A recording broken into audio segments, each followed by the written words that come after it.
ये दंपति खुद को निर्मल बाबा का भक्त बता रहे हैं। इनका कहना है कि ये बाबा में अटूट आस्था रखते हैं, लेकिन पुलिस ने इनके खिलाफ बाबा के नाम पर जाली चेक कैश कराने का केस दर्ज कर लिया है।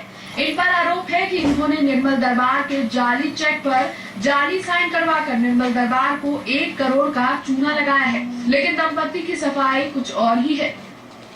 मेरे नाल बहुत जो भी होया है बेकसूर, मैं बिल्कुल बेकसूर है, मेरी फैमिली बेकसूर है, मेरा बेटा कनेडा वो भी बेकसूर है, जो मेरा ब्रदर ज्वाइंट अकाउंट है वो कभी गए नहीं सी, वो भी बेकसूर ने। मेरी हाथ जोड़ के सबसे यही रिक्वेस्ट है कि इस चीज को जल्दी से जल्दी निपटाया जाए। हम बहुत परेशान हैं, हम 1.5-2 महीने से इस चीज में सफर कर रहे हैं। हमने 8-9 तरीके की इंक्वायरियां मार्क करवाई हुई हैं। हम 1.5-2 महीने से हम बहुत ज्यादा अपसेट हुए पड़े हमारी। वहीं दूसरी ओर पुलिस ने इस दंपति के साथ साथ अन्य 5 लोगों पर भी मुकदमा दर्ज कर लिया है। पुलिस के मुताबिक उन्हें बैंक की तरफ से शिकायत आई थी कि निर्मल दरबार के अकाउंट के नाम पर नकली चेक कैश करवाया गया है। पुलिस फिलहाल मामले की तफ्तीश से जांच कर रही है। 1,07,12,500 रुपए की रकम निकलवा ली है। जो ये चेक निर्मल दरबार के नाम पर था, जो जाली तैयार किया गया था, जो इंद्रजीत सिंह आनंद ने तैयार करवाया और अपने खाते में लगवा लिया। जहां एक तरफ पुलिस ने दोषी मान रही है, वहीं इनका कहना है कि अब इन्होंने बाबा से बात की और उन्होंने फोन बंद कर दिया। खैर सच्चाई क्या है ये तो पुलिस की जांच के बाद ही पता चलेगा, लेकिन एक बात तो साफ है कि बाबा के नाम पर हर कोई मुनाफा कमाने की सोच रहा है। लुधियाना से परमजीत सिंह के साथ ब्यूरो रिपोर्ट, खबरें अभी तक।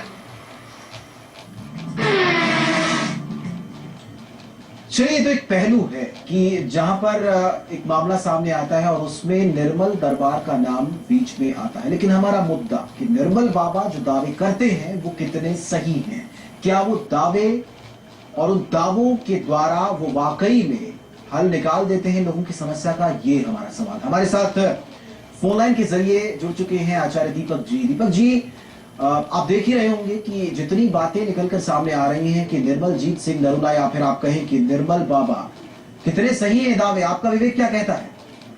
देखिए, मेरा विवेक जहाँ तक कहना है कि धर्म से संबंधित जितने भी कार्य होते हैं वो सत्यता के एक प्रतीक होते हैं। इसके साथ साथ हमारे विशेष जो हमारे प्रधान गुरुजी हैं श्री M.K. भंडारी जी, और इसके साथ साथ श्री सुनील वशिष्ठ जी, जिन्होंने अपने साफ शब्दों में थर्ड आइज का आपको छठी इंद्री कहकर, यानी छठी इंद्री जब मनुष्य की जागृत होती है वाकई में उसमें किसी प्रकार की शक्ति का समावेश हो जाता है और उस शक्ति के द्वारा वो किसी के कल्याण करने में सक्षम होता है। जहाँ तक निर्मल बाबा जी का कहने का तात्पर्य जनताओं से जो है कि आप किसी प्रकार की चीज का सेवन करिए या किसी भी प्रकार की चीज को खाइए या किसी को खिलाइए, ये चीज करने से आपके कार्य सुलभ हो जाएंगे। ये किसी भी शाब्दिक अर्थ में समाज के लिए, जनता के लिए और धर्म के लिए सिर्फ हानि का प्रतीक है। इसके अतिरिक्त ये मनुष्य के जीवन में किसी चीज की लाभ की योजना कभी नहीं ला सकता। चलिए, हमारे साथ हमारे संपादक सुभाष चौधरी जी जुड़े हुए हैं। सुभाष जी, एक बहुत आम बात है कि अगर आप किसी को किसी काम की करवाने का दावा करते हैं, आपके पास 100 लोग आते हैं, 100 में से अगर 60 पे भी क्लिक हो गया आपका आइडिया या फिर आपने जो दावा किया, तो आपकी बात को सच माना जाएगा, बेशक वो 60 का जो काम हुआ है वो अपने आप ही क्यों ना हुआ हो। क्या ये एंगल नहीं हो सकता इस पूरे मामले में? सुभाष जी, क्या आप तक हमारी आवाज पहुंच पा रही है? तब से संपर्क नहीं हो पा रहा, हमसे संपर्क करेंगे। भंडारी जी और सुनील वशिष्ठ जी हमारे साथ लगातार बने हुए हैं। भंडारी जी, आपसे सवाल है ये, यही सवाल कि 100 लोगों को आपने भरोसा दिलाया कि साहब हम आपकी तकलीफ दूर कर देंगे, 100 लोग आपके पास आए, आपका मतलब निर्मल बाबा के पास, और उनको ये कहा कि आपकी तकलीफ दूर हो जाएगी, आशीर्वाद दिया, 100 में से 60 पे भी क्लिक कर गया, तो आपकी तो सच ही मानी जाएगी बात। घनश्याम जी, इस बारे में मैं आपको पहले भी बता चुका हूं कि जिन लोगों को फोकस किया गया है वो लोग किस परसेंटेज के हैं इसको अभी तक नहीं बताया गया है। देखिए, अगर 100 में से 60 की अगर आप बात करते हैं तो 60% का स्ट्राइक रेट बहुत हाई है। ये बात बिल्कुल नितांत झूठी है, क्योंकि जिस तरीके से प्रतिदिन का दफन जमा हो रहा है और जो फिगर्स आप दे रहे हैं और जो फिगर्स निर्मल बाबा दे रहे हैं वही बताते हैं कि उनका बेस 15 टीवी चैनल से आने की वजह से वो बेस उनका लाखों में चला गया है अगर उन लाखों लोगों में से अगर 60 लोग और 70 लोग समागम में ये बोलते हैं कि हमारा काम हो जाता है, तो ये बड़ी पिटेंस परसेंटेज है, ये बहुत छोट जो कि परसेंटेज सम पॉइंट परसेंटेज में जाएगी। मैं आपको मैं बताना चाहता हूँ घनश्याम जी, मैं आपका इस बारे में आपका ध्यान खींचना चाहता हूँ। देखिए, हमारे सनातन धर्म के अंदर जो पूजा है ईश्वर के सदृश बनने की कामना। लोग इस बात को कभी नहीं समझ पाते कि हम पूजा क्यों करते हैं। ज्यादातर लोग जो मुंडेन रीजन से, यानी लोग ये समझते हैं कि हम पूजा इसलिए करते हैं कि हमें पैसा मिले, कुछ लोग पूजा इसलिए करते हैं कि उन्हें क्लास में उनको अव्वल मार्क्स मिले, कुछ लोग नौकरी की कामना से पूजा करते हैं। लेकिन हमारे सनातन धर्म में पूजा का जो पूरा विधान है वो ईश्वर के सदृश बनने की कामना है। यानी कि जो 6 हमारे विषय हैं, यानी काम, क्रोध, लोभ, मोह और अहंकार, ये जो 6 विषय हैं, विष हैं जो हमारे, उन विषयों से ऊपर उठ के ईश्वर है। और ये पूजा का जो उन्होंने पूरा जितना भी हमारा बनाया गया है विधान, वो इसी तरीके से कि जब आप पूजा करते हैं तो अपने देवता के सदृश आप अपना आचरण करें। जैसे मर्यादा पुरुषोत्तम राम, जो कि अपने पिता की बात को रखने के लिए उन्होंने अपना कोई भी लोभ, किसी तरह का मोह और लोभ छोड़कर वो 14 वर्ष के वनवास पर चले गए। इसी प्रकार से आप किसी भी देवता को, जैसे नीलकंठ के बारे में कहा जाता है, शिव के बारे में, शिव जी के बारे में कहा जाता है, जिस समय समुद्र मंथन में जब अच्छी चीजें मिली तो वो सारी अच्छी चीजें जो है वो डिस्ट्रीब्यूट हो गई देवताओं में और दैत्यों में, पैरावत हाथी से लेकर सब कुछ। लेकिन जैसे ही हलाहल आया, जैसे ही विष आया, तो वैसे ही उस भगवान ने, ताकि मृत्यु लोक में लोगों को तकलीफ ना हो, उसे अपने कंठ में धारण कर लिया। इसलिए शिव को नीलकंठी कहा जाता है। यानी इसका मतलब है कि जो ईश्वर है वो ईश्वर लोगों की तकलीफों को लेते हैं। काम, क्रोध, लोभ, मोह, अहंकार, इन 5 विषयों से ऊपर उठ के ईश्वर हैं। और ये हमारी कामना रहती है कि हम पूजा पाठ से तो उनके सदृश बने। भंडारी जी, वो तो अगर आप सीधे उनकी आस्था अगर सीधे भगवान से जुड़ी हुई है तो वो सीधे भी आराधना कर सकते हैं। जो भी भक्तगण है, निर्मल बाबा माध्यम क्यों बनते हैं? सवाल ये है। यही तो गलत हो रहा है, इसमें यही गलत हो रहा है, क्योंकि जो उनका ध्येय है, जो हमारा धर्म का और हमारी हिंदू फिलॉसफी का, जिसके कि हम बहुत प्राउड हैं, मतलब हम लोग इतने ज्यादा इस बात का प्राइड लेते हैं कि हमारा कल्चर और हमारा जो संस्कृति है और हमारा जो धर्म है वो प्राचीनतम है। हम 10,000 साल पुरानी हम संस्कृति की बात करते हैं और हम ये कहते हैं कि पूरे विश्व में हम अग्रणी हैं। हमने सभी विश्व के सभी धर्मों को, सभी संस्कृतियों को हम एक पथ प्रदर्शक के रूप में रहे हैं। और उस स्थिति में इस हिंदुस्तान के अंदर उन लोगों को, भोले भाले लोगों को, जनता को ये बेवकूफ बनाया जा रहा है। उनसे कहा जा रहा है कि इसकी जरूरत नहीं है। जरूरत इस बात की है कि मैं एक बिंदु हूं, मैं एक केंद्र बिंदु हूं, तुम मुझसे जुड़ो। मैं तुमसे कहता हूं तो समोसा खाओ तो तुम समोसा खाओ, मुझसे जुड़ो। यही बात है कि मैं केंद्र बिंदु हूं और मेरे माध्यम से आप ईश्वर की आराधना कीजिए तो आपको फल मिलेगा। हमारे साथ हमारे संपादक जुड़ चुके हैं, सुभाष चौधरी जी। एक बार फिर से सुभाष जी, आपने सुना ये जितनी भी चर्चा हुई अब तक, लेकिन जो सवाल बनता है, जहां एंगल के ऊपर सोचने की जरूरत पड़ती है, वो ये है कि अगर किसी व्यक्ति ने 100 लोगों को ये भरोसा दिलाया कि साहब मैं आपका काम कर दूंगा या ईश्वरीय कृपा मेरे माध्यम से आप तक पहुंचेगी और आपके सारे कष्ट दूर हो जाएंगे, 100 में से 60 भी क्लिक कर गए केसेस, बहुत ज्यादा मैं ये रेट बता रहा हूं, 60 से कम भी, अगर आप 40 पर लेकर जाए, 40 भी क्लिक कर गए तो आपको तो देवता माना जाएगा। और यही हो रहा है शायद, आपकी नजर में क्या कहेंगे आप? हाँ, देखिए, इस मामले में ये बात बिल्कुल सही है कि बहुतायत या कुछ खास कुछ प्रतिशत लोग जो खुद भी मेहनत करते हैं, प्रोफेशनली फील्ड भी हैं, बावजूद इसके थोड़ा उनका धर्म में विश्वास है, किसी कारण बस अगर उनको सफलता किसी स्थिति में नहीं मिलती है तो वो ऐसों की शरण में जाने की कोशिश करते हैं। लेकिन वहाँ जाकर उनका एक्सप्लॉयटेशन होता है। जो उनकी स्थिति होती है, जो उनकी आवश्यकता है संसार की दृष्टि से, उसका पूरी तरह से एक्सप्लॉयटेशन होता है जी। और ये मेरी नजर में कानूनन भारतीय संविधान के अनुसार यह अपराध है। अगर आप एक गरीब व्यक्ति जिन्हें भोजन नसीब नहीं है और अगर भोजन के लिए आपके दरवाजे पर जाए मांगने के लिए और पता चला आपने उस एवज में कुछ और ही चीज उससे मांग डाली और कुछ और ही काम आपने उससे कराया जो पूरी तरह से गैर कानूनी है, किसी भी कानून के तहत उसे वैध नहीं ठहराया जा सकता, तो क्या यह अपराध नहीं है, क्या यह एक्सप्लॉयटेशन नहीं है? तो इसलिए मेरा यह मानना है कि चाहे कुछ लोगों को फायदे महसूस हुए हों किसी भी कारण से, हालांकि जो चमत्कार है अध्यात्म में उसे उसे गर्दी की हरकत बताई गई है। अध्यात्म में स्पष्ट तौर पे देखिए, महर्षि पतंजलि से बड़ा कोई आध्यात्मिक बुक या आध्यात्मिक जो शास्त्र है लिखने वाला इस धरती पर कोई पैदा नहीं हुआ, महर्षि पतंजलि, जिसके आधार पर सभी ऋषि मुनियों ने साधना की है या ईश्वर को प्राप्त किया है। अगर आप उन शास्त्रों का अध्ययन करें तो उसमें से कब ये सारी बातें स्पष्ट हैं। मैं ये जानना चाहता हूँ किस शास्त्र में इन्होंने शब्द यूज किया बाबा निर्मल ने कि मेरा टर्नओवर 238 करोड़ है। क्या किसी शास्त्र में किसी संत के लिए, किसी भी संत के लिए, चाहे वह आधुनिक हो, इस युग के हो, कलयुग के हो, सतयुग के हो, द्वापर के हो या त्रेता युग में हुए हो, कोई भी ऋषि और महर्षि किसी भी धर्म की बात मैं करता हूँ, क्या कहीं भी कोई ऐसा शास्त्र इस शब्द का वर्णन बताता है? किसी संत ने अपना टर्नओवर इस तरीके से बताया हो? ये संत नहीं, पूरी तरह से मुझे लगता है संत की परिभाषा को इन्होंने विकृत करने की कोशिश की है। केवल और केवल लोगों की जो आवश्यकता है, जो उनकी मजबूरियां हैं, उसको इन्होंने एक्सप्लॉइट करने की पूरी कोशिश की है।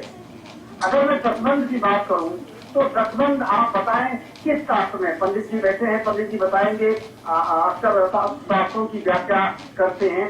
कहा किस शास्त्र में है इस तरह की बात है, कहाँ लिखी गई है? हाँ, अगर ऐसा कुछ है भी, मैं अगर पुराने पाप की बात करूं तो उसमें भी इस तरह की जो जकात निकालने की बात है, जकात देने की बात है, तो वो तो आप तत्काल आप अपने ही हाथों से किसी ऐसे गरीब को या ऐसे जो वाकई दबे कुचले हैं या जिनकी आवश्यकता है, जो मजबूर है, उनको आप मदद करिए, तत्काल मदद करिए, तो उसका जो सवाब है वो आपको मिलेगा। लेकिन इस तरह की जो दसबंध बाबा निर्मल के अकाउंट में जाए, उसका क्या सवाब किसी को मिल सकता है, इस बात से लोग समझ सकते हैं। इसलिए आवश्यकता है, मैं ये कहता हूँ कि आज तो हमारे हिंदू धर्म के ग्रंथ हैं या किसी अन्य धर्मों के ग्रंथ हैं, कोई विभेद नहीं है। अगर आप थोड़ा ध्यान से उसको विसर्जित करने की स्थिति में जाएं तो पता चलेगा कि बिल्कुल एक जैसी स्थिति है, एक जैसी बातें हैं, और कहीं भी इस तरह की दकियानुसी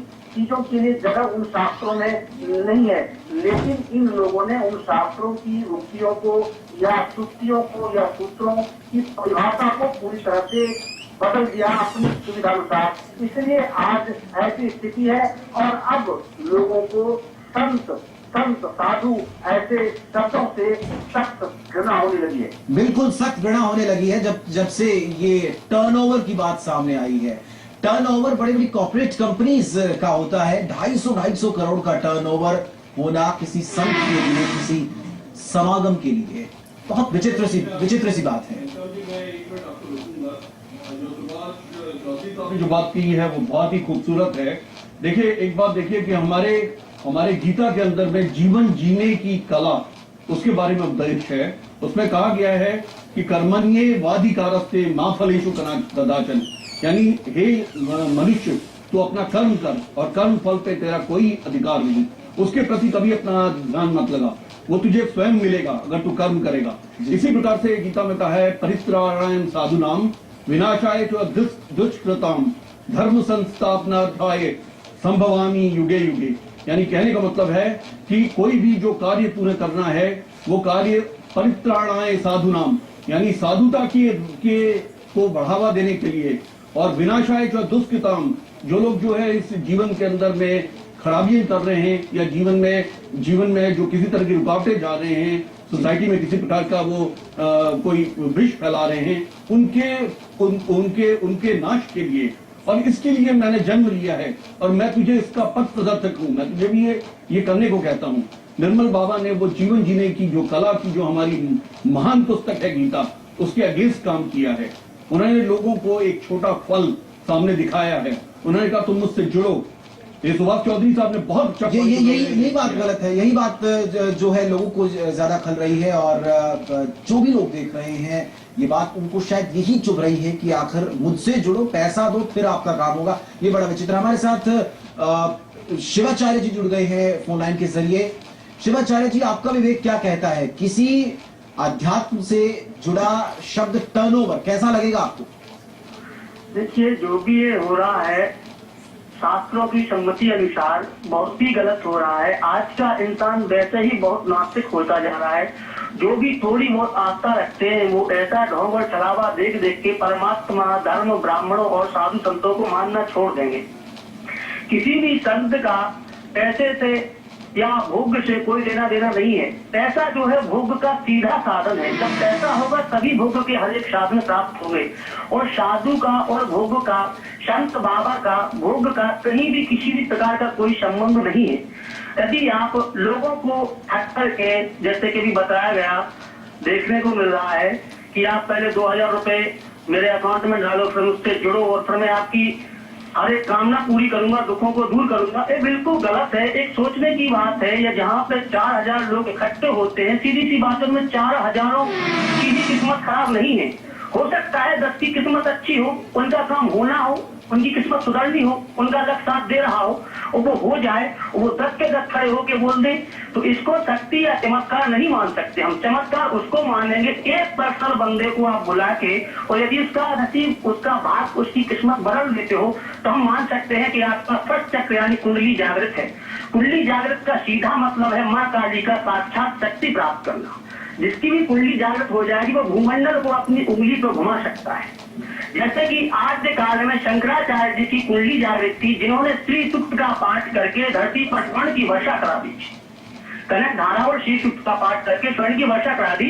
कुंडली जागरण, मुझे तो नहीं लगता कि चक्रों के बारे में निर्मल बाबा जी के जो विचार है, जो बताते हैं कि आप पिज्जा खा लो या गोलगप्पे खा लो, बिल्कुल बिल्कुल सही। शिवाचार्य जी, वक्त की थोड़ी सी कमी है, आपसे एक आखिरी मैसेज लेना चाहेंगे जो आप जनता को दें। जनता अपने विवेक का इस्तेमाल कैसे करे, आपका एक मैसेज जनता के लिए। देखिए, अपने विरोध का क्या करना, सीधी सी बात है। जो हमें पता है कि इस रास्ते पे जैसे ढोंगी जितने भी हो रहे हैं ना, इनको किसी ना किसी प्रकार की ऐसी सीख देनी चाहिए कि आगे भविष्य में ऐसा कोई भी ना हो जो भक्तों की श्रद्धा और विश्वास के साथ खिलवाड़ करे। चलिए सुनील जी, एक बात सामने आई थी जो उन्होंने हमारी एक सहयोगी के साथ इंटरव्यू में एडमिट की थी, निर्मलजीत सिंह नरूला जी ने, या फिर आप कहें कि निर्मल बाबा ने। और ये बात देखी नहीं जाती है, उनके जो कार्यक्रम आते हैं, जो उनके विज्ञापन कहें आप दूसरे शब्दों में, वो आते उसमें कही जाती है, महिला उनसे सवाल पूछती है कि वो उनका प्रेगनेंसी से जुड़ा हुआ सवाल था, तो उन्होंने उनका हल बताया। निर्मल बाबा ने कहा कि आपने गोलगप्पे के साथ कौन सा पानी पिया था, आपने हरा पानी पिया था या फिर लाल पानी पिया था। तो किसी महिला का गर्भवती होने से क्या ताल्लुक है कि आपने लाल पानी पिया था, हरा पानी पिया था, हरी चटनी खाई थी या लाल चटनी खाई थी। और इस तरह की महिलाओं को, और इस तरह की महिलाओं के साथ साथ उस जनता को, जो जनता आंख बंद करके विश्वास करती है ऐसे निर्मल बाबाओं के ऊपर, जो पैसे लेकर किसी का काम करना चाहते हैं, अध्यात्म को पैसे से जोड़ते हैं, प्रचार से जोड़ते हैं, क्या मैसेज देना चाहेंगे सुनील जी? सबसे पहले तो आप ये देखें कि उनका कार्यक्रम किस प्रकार से चलता है। यदि ध्यान पूर्वक हम देखते हैं तो कभी कभी वो इस प्रकार की बात करते हैं कि किसी का धन फंसा हुआ है, तो वो कहते हैं कि चेक कौन से पेन से काटा था, तो वो कहेगा जी मैंने फलाने नंबर पेन से काटा था। वो कहेंगे वो पेन की कीमत क्या थी, वो कहेगा जी 20 रुपए। अब मैक्सिमम जो आम आदमी जो पेन रखता है 50 रुपए, मैक्सिमम 100 रुपए का रखेगा, पर वो कहेंगे नहीं 500 रुपए का पेन होता तो तुमको बहुत बढ़िया अच्छे तरीके से तुम्हारी कीमत वापस निकल आती है, तो तुम 500 रुपए का पेन रखो। ऐसा रंग का, काले रंग का, आप बहुत महंगे वाला आप पर्स अपनी जेब में रखो। तो ये तो खर्चे को बढ़ावा देने की ही बात है। एक तो आदमी परेशान है और उसको आप ललाइट कर रहे हो महंगा पेन रखने के लिए, बड़े महंगे पर्स रखने के लिए। सुनील जी, वक्त की थोड़ी सी कमी है। और यहाँ पर मैं एक बात कहना चाहूंगा कि हर धर्म में, यहाँ तक कि इस्लाम में भी करामात को तो कहर कहा है और करामात दिखा करके आप लोगों से पैसा वसूल कर रहे हो, तो ये तो कहर ढाने का काम कर रहे हो। यह परमात्मा इसकी इजाजत बिल्कुल नहीं देता। हमारे धर्म शास्त्रों में जहाँ